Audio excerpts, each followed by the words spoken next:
those of you who don't remember, I'm Pastor Heath, Mr. Heath, Heath. It doesn't matter, whatever you want to call me. Well, not whatever. I'd rather keep it nice. All right, no insults. But I am a kids pastor at Cross Church in Northwest Arkansas. I live in Springdale, and but I'm actually from a town that I believe is represented in this room, Warren, Arkansas. Yeah, I'm a lumberjack. I still bleed orange and black. So I am so excited to get to be with you guys today. Siloam is a really special place, and it's just special to get to be here with you guys. And, we're going to be talking about something really important this week because the world has a message that is wrong. The world has a message that says that we're an accident, that our life really doesn't have real value, and that this that we see, even as great as this world is all that there is, and it's a lie. And what I want you guys to see this week is just how special you are to God, and that you matter to God, and your life matters. And each of us has a big part in His big plan. And so we're going to start in the book of John. And it's actually a verse you guys will be, if you haven't already gotten your Bible material, you will. Chapter 15, verse 16. It says, "You did not choose me, but I chose you and appointed you that you should go and bear fruit, and that your fruit should remain, and that whatever you ask the Father in my name, He may give you." You see, you are chosen. You are chosen. I want you to point to the person to your right and look at them and say, "You are chosen." All right, now I want you to look at the person on your left and say, "You are chosen." All right, now I'm going to count down from 3, and I want you to point to yourself and say, "I am chosen." All right, are you ready? 3, 2, 1. I am chosen. Do you believe that? Do you really believe that? Do you live your life like you believe that? I think sometimes we don't really let that soak in. That we are chosen by God. God chose us. We are important to Him. I want to ask you, how many of you have ever, maybe in PE or maybe a game on the playground or whatever, had a situation where you're dividing up teams, and maybe there's a couple of team captains or several team captains, whatever, and each one of them goes through the list and they start choosing different ones to play on the team? Anybody been in that situation before? Yeah? How many of you have ever been chosen first? Anybody ever been chosen first? How's that feel? Feels pretty good, right? Feels pretty good. I want to ask you, has anybody been chosen last? I have. Right? How's that feel? Not so good, right? That can really be a bad situation. And so it matters for us to feel that importance that when we know that we have been chosen, all right? So being chosen is important. Being chosen matters. And, I've got some, and oftentimes we don't see ourselves for who we are. We don't see ourselves for what we were created to be, right? And for that matter, when we get to that point, we don't really understand our full potential that God has in our life. You see, this is an important tool right here. Anybody know what this tool is? Okay, can we shave your beard with it? No? What's it called? Anybody know what it's called? A planer. That's right. Now, a planer is something you can use to smooth wood out. It kind of shaves it off, gets the bumps out, makes it nice and smooth, all right? And so this tool, even though it's hard to see by looking at it if you are not a woodworker, has a very important purpose, right? Very important purpose. And it works really, really, really well in that setting. Now, if I tried to shave my beard with it, though, it might cut the hair, but it might, cut my face all up too, right? It's not going to really work for that, right? Now, I want to ask, what is this? Sandpaper. Now, this can do the same thing as this, right? It can make the wood smooth. Now, this is going to take a lot more work. It's going to take a lot more time. But they both will do the same job. But this one will do it better, right? It's what it's designed to do, all right? So that's an important tool. Now, I want you to tell me what this is. A magnifying glass? There's nothing in here. Yeah? Does kind of look like it, though. All right, so earring maybe. You could do one of those big, huh?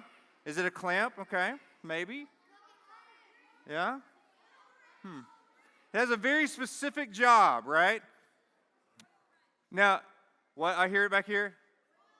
An oil filter wrench, right? There you go. Like so this wraps around the oil filter and clamps down, and you can get the oil filter off, all right? So there's some other things you could do with this thing. I don't know. You could I don't know, make a bracelet. I don't know. It's not going to work really well, but it's designed to get the oil filter off. Now, this is a different type of wrench. It's probably not going to work so well to take the oil filter off, but it has a specific purpose too. But it's not going to work as well as the one that's designed to do that job, right? Okay, so I know you guys know what this is, right? Now, what do you use this for? Staple things to the wall, right? Right. Now, if I wanted to build a house, right, and I've got the 2x4s and I've got all that, and I came out with this to kind of put the 2x4s together with, is that going to work very well? No, it's not designed to do that, right?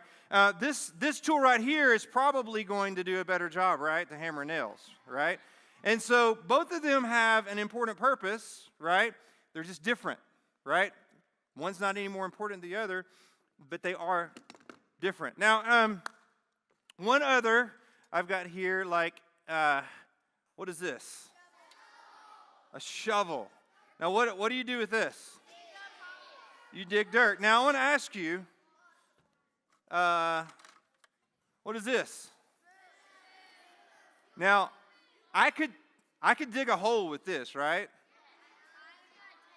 It's going to take a really long time, right? And I probably wouldn't get very far. This is designed to do what? Eat. Right. So now, would I use this to eat? You could get a lot in, right? Right? Yeah, giant. It would be a giant spoon. But yeah, so each of these have very specific jobs, and it's important to know what these tools' purpose is, right? What it's designed to do to help us understand its purpose. The shovel's designed to dig holes. But if I decided to go nail a nail to hang a picture, right, I could do that. But it's probably not going to work well, and my wife's going to be mad at me because it's probably going to beat the wall up a little bit and stuff like that, right? It's not going to work super well. But so it's important to understand what an object tool was designed to do in order to understand its purpose, right? And so that is super important. You know, so many times in our life, we don't understand that. In Genesis chapter 1, if y'all want to flip over to Genesis chapter 1.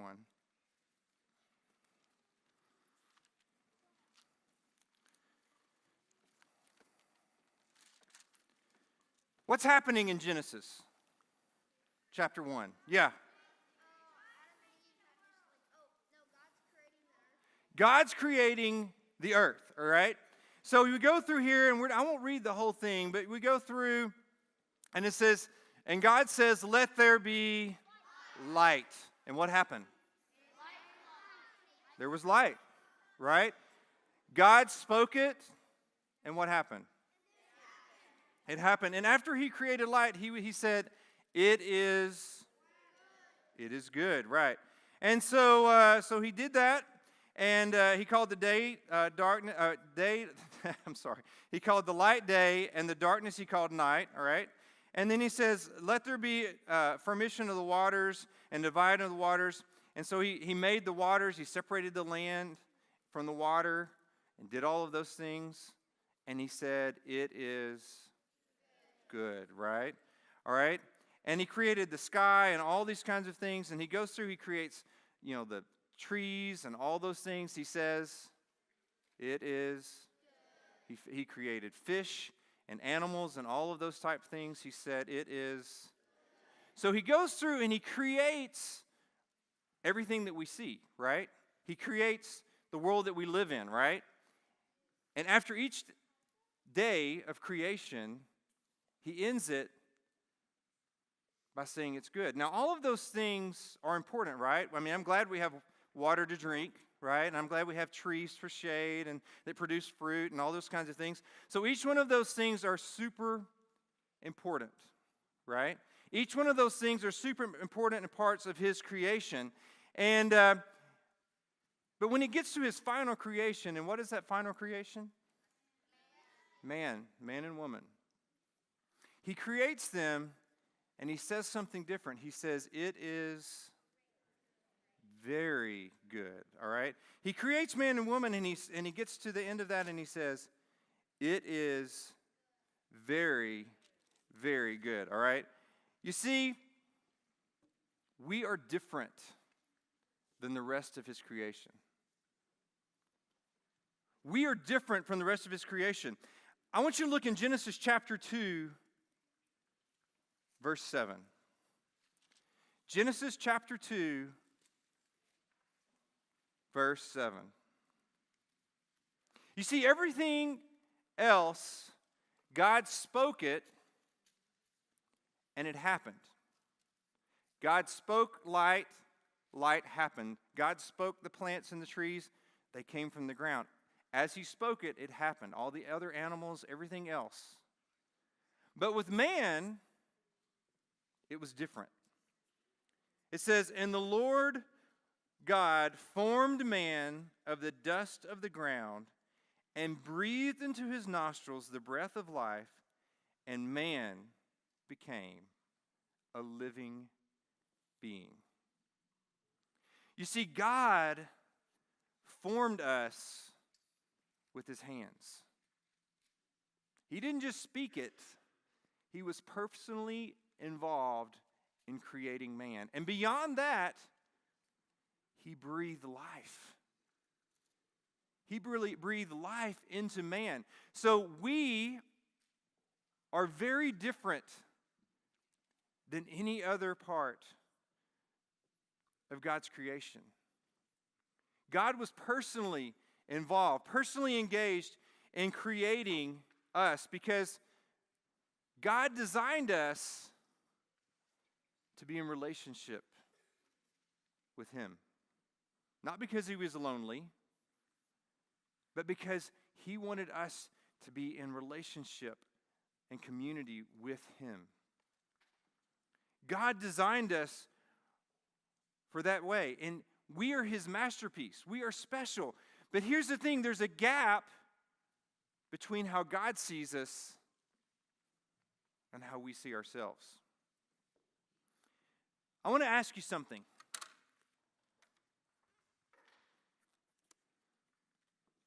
What if we wore a name tag that said what we believe about ourselves? What if we had a name tag? What if we believed we were ugly? And we had that name tag and we put it on and we wore it, right? Or what if we, I don't know, maybe we don't think we're very smart, so we believe we're stupid, all right? Or maybe we just think we're weird, okay?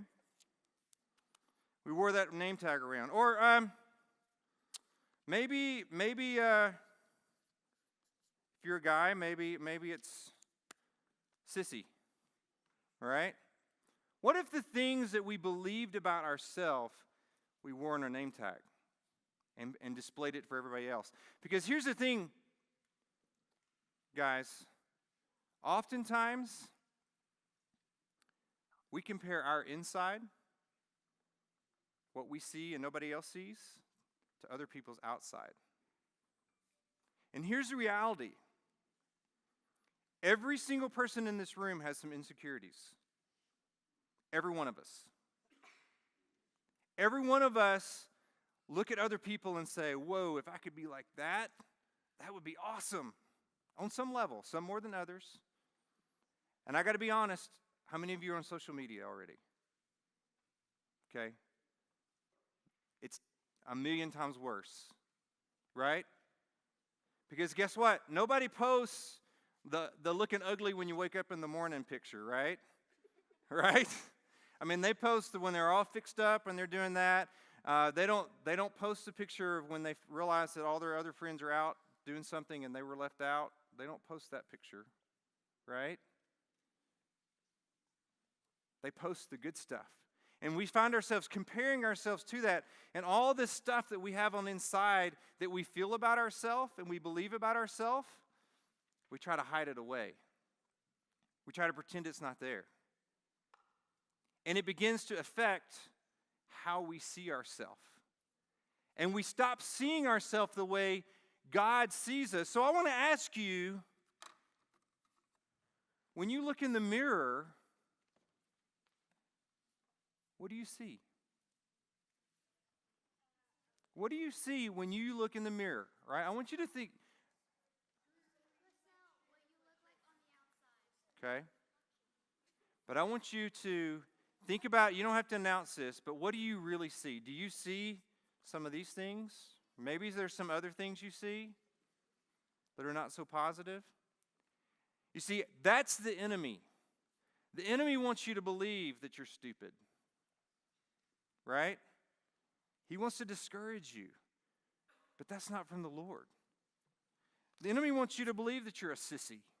Right? That you can't do certain things. Right? He wants you to believe that. He wants you to believe that you're weird and nobody likes you. Right? He wants you to believe that you're ugly. That nobody could possibly ever see you as attractive. And he wants you to see that because as long as he can keep you down, he has control of you.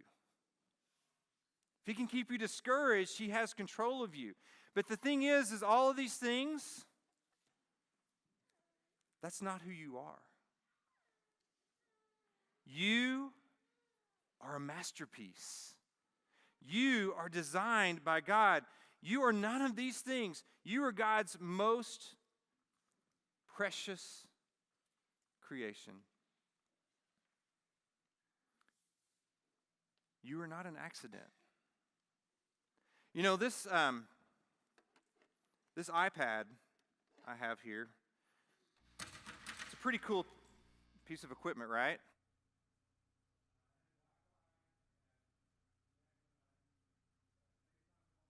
Do some really cool things with this iPad, right? Would you say it's a pretty complex machine? Yeah? Does some pretty cool stuff. Now I want to ask you something. If I'm walking along the beach and this iPad is washed up on the beach there, right? And I pick it up and I look at it and I'm like, wow, I can email from this, I can text, I can get on social media, I can FaceTime call, I can do some really cool things with this thing. I bet this iPad once was a grain of sand millions and millions of years ago that over time everything washed together and everything came together and everything just magically came together perfectly that it could do all this really cool stuff. Would that be very smart? Is there any way that this could be here today without something and someone pretty smart to create it? There's no way. The odds of that ever happening are non-existent. Yet the world wants you to believe that you just accidentally came. You're accidentally here, that you just, millions of years ago, these cells came together and voila, we have a very complicated human being. See, we're far more complex than an iPad. Because Creator God made you.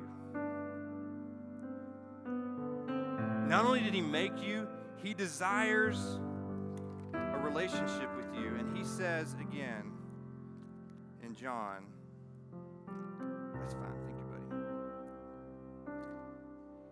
He said, "You did not choose me, but I chose you and appointed you that you should go and bear fruit."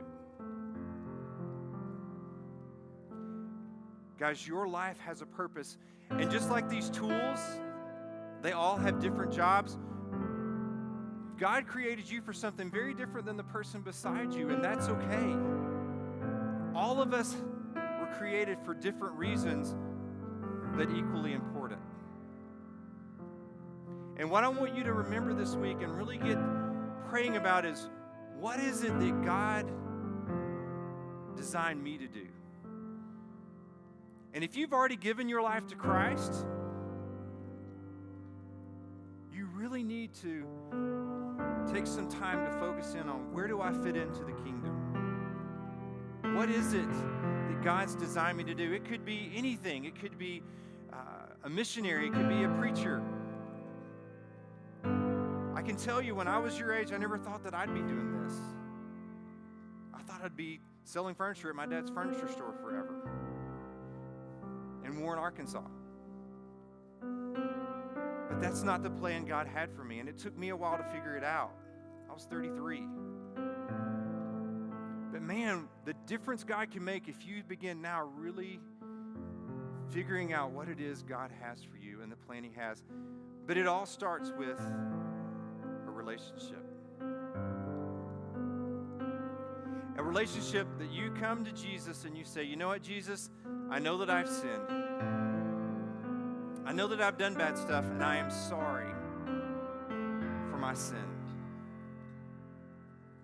Jesus, I believe that you're the Son of God, that you died on the cross for my sins, and that you rose again. And I want you to come into my life and be the boss of my life." You see, that's the hardest part, really. Because when we say, "I want you to be the boss," we're saying, "I can't be in charge. I can't do this on my own. I want you to be in charge." And when we get to that place and we put Him in charge, we can begin to figure out what it is God has for us. Because I want to tell you, God can do big things in and through you right now. Because you see, and I don't want you to miss this. If you don't hear anything else I've said tonight, don't miss this. God is just as big in you as He is in me. He doesn't get smaller just because you're a little shorter. And guess what? That means He can use you in a big way right now. You don't have to wait till you're an adult. You don't have to wait till you're a teenager. You don't have to wait till you get married or you're a mom or a dad. You can do it right now at your elementary school, at your middle school, at your house, in your neighborhood.